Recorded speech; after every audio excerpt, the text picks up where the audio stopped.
Hey D, how are you? Anthony, what's going on, bro? Much, man. You've been a part of a bunch of different type of seasons, lockout shortened seasons. Last season, getting suspended and going to the bubble, and that was unique. How unique has this year been in your eyes, and what have been the biggest challenges? I mean, there's never been nothing like this season. Obviously, this is it's new, uncharted waters for everybody.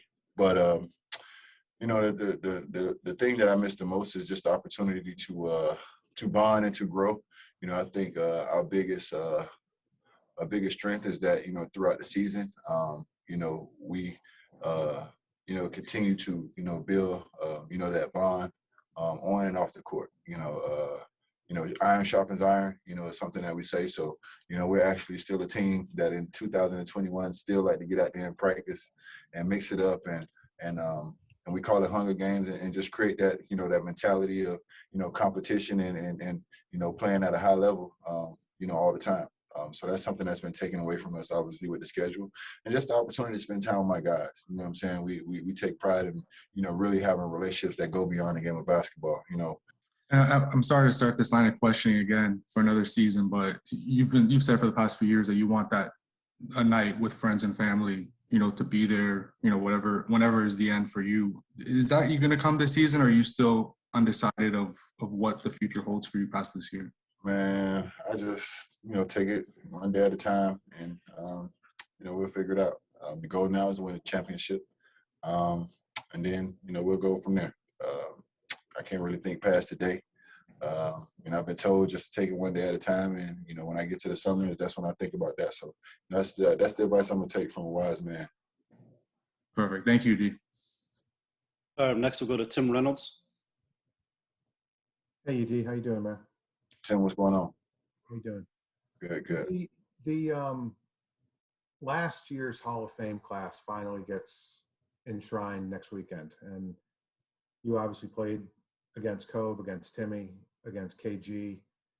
Other than being three of the toughest guys to ever walk the planet and three of the best players to ever live, was there something else that jumped out at you about those guys, either collectively or individually, that just separated them and made greatness even greater? Tough guys, you said? Yeah. Well, tough, elite, all of it. Just was there something about two of those guys, I would probably say I consider tough guys, and that's more so mentally tough. And one of those guys just do a lot of this. That's not tough at all. So we going this the definition of tough guy don't go by guys that do this. You know that, Tim. So I understand. probably want to take KG. You probably want to take KG off that tough guy list. Now, great basketball player. Great basketball player, yes. Those guys, competitive spirit. Those guys, the way they led their teams, all in different ways. Obviously, Kobe was a guy that basically said, I'm gonna lead, I'm gonna knock down every wall, I'm gonna push every brick, and you guys just get on board and follow. And if I can implement, my mentality and my heart into you guys, then we'll be all right. That's the way Kobe, did his thing. I think Tim Duncan quietly was just a quiet assassin. Just one of those guys that didn't say much. And those guys probably pissed you off more than anybody. He's not going to talk to you, not going to say much, and at the end of the night, he's going to fry you like chicken. He's going to have 30 or 15, and they're going to win the championship.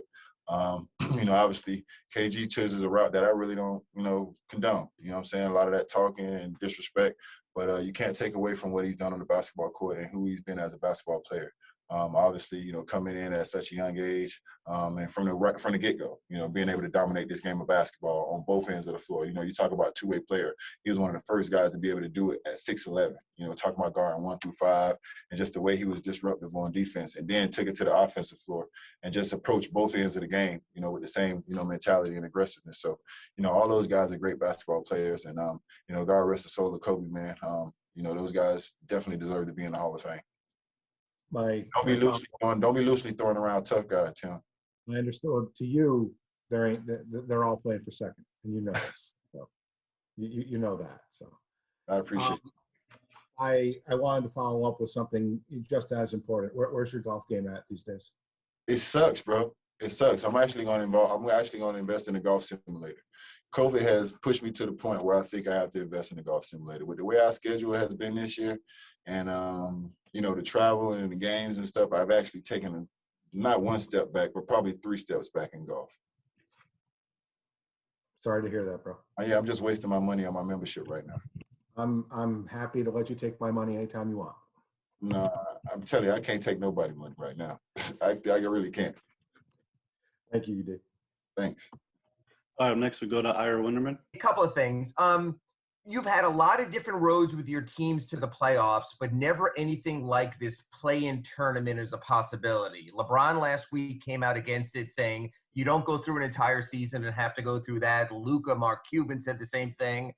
As the reality looms out there for your team, what are your thoughts on the play-in? I don't want to be in it. I don't want that to be a part of our situation going into, the next phase of the season. I'm hoping we don't have to, end up in that situation. And I do think it's a little silly. You know what I mean? I don't know who came up with it. I'm not an analytical guy. I'm sure they can bring all kinds of numbers and, all kinds of, stats that'll say, oh, this is the best way to do it. And, as a basketball player, as a guy who's been in this league a long period of time and just seen this league grow and so many different things about this league that's catapulted us to this point that we are today, I think it is taking a step back. You know what I'm saying? Especially after the bubble and just a shortened off season to put teams in a position to have to be in a play-in, especially guys like ourselves and the Lakers who basically slugged it out to the end. Right. You know what I'm saying? And to be here in this situation saying we might have to be in a play-in, yeah, it's a little unfortunate, but we're the type of team that's gonna whine about it. Like whatever you want to do, put it in front of us, and we'll figure it out.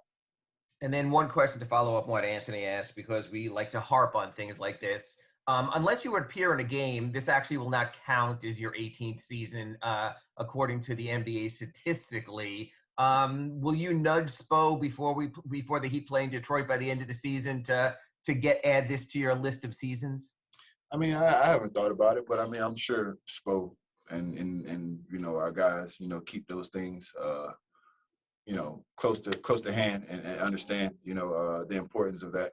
But for me, if we don't win the Detroit game and I got in, it really wouldn't matter. My thing is let's win out this season.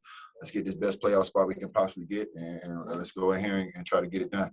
But I'm sure Spo will figure out a way to get me in there for 5 seconds, and I'll grab 10 rebounds. All right, you win again. Thank you, UD. Next we go to Cooper Moorhead. Hey, UD, I was hoping to get your perspective on this. The way this team defends, I know it's not one-to-one because there's more switching. It's obviously a different era, but it seems somewhat similar to the team Spo coached when Spo was just starting out this first 4 or 5 years, with how aggressive it is, creating steals, getting out transition off the defense. I think it's just a part of – oh, I'm sorry. Go ahead. Well, I'm just asking, is it similar to what his defense was like, 10 years ago, and especially in a league where a lot of teams have gone more conservative defensively since then? Well, I'm going to be honest with you, Chris. I don't even know what the hell the defense was like 10 years ago. This season started running together on me, and all the defenses started to look the same.